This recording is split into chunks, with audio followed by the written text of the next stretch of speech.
representations between different systems. Thank you. Maybe we have time for a very last one. Please, from here.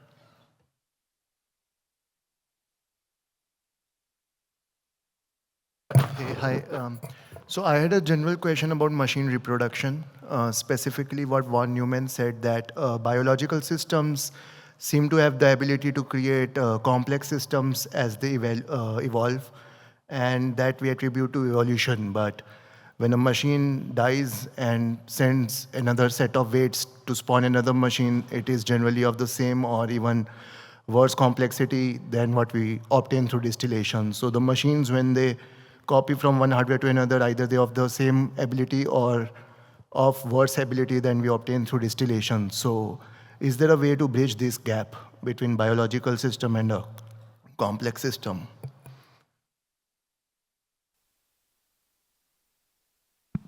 I don't know that I totally understood the question. Was the question that, are you saying when machines are copying each other, that they tend to degrade in performance versus in evolution? Evolution obviously requires duplication, and in evolution we tend to converge towards a more optimal solution? Yes. So basically, we know, like we say that we started from amoeba and then we formed these organisms, and something is happening which is making us more evolved. But like when we do the same thing with machines, like a generation of machines, it doesn't happen. Yeah, and I guess that's probably due to sort of the fundamental mechanisms underlying evolution, which involve a sort of clever randomness, which with constraints ultimately allows you to explore an interesting state space. And maybe it would be worthwhile to build that kind of type of algorithm into machines in order to exploit the same kinds of principles. Do you have anything to add?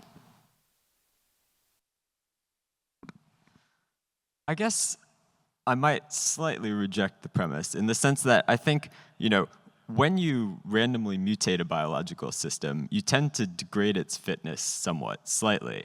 And in fact, what's driving the overall improvement in the systems is not that sort of like passing on of information, but rather it's the selection pressure that you're imposing on it, right? So if you were, reproducing information from one computer system to the next in a way that is, mutation driven, sure, it's mostly going to get worse. But if you put a very strong selection pressure on it, then you will start to induce more pressure for that transmission of information to get better. And even, if you're also selecting over the mutation procedure, you'll start to get more pressure for that mutation procedure to get better at inducing mutations that are less fitness reducing and more fitness increasing. And so I think that maybe it's worth thinking about like where that selection pressure would come from rather than thinking about just the copying part.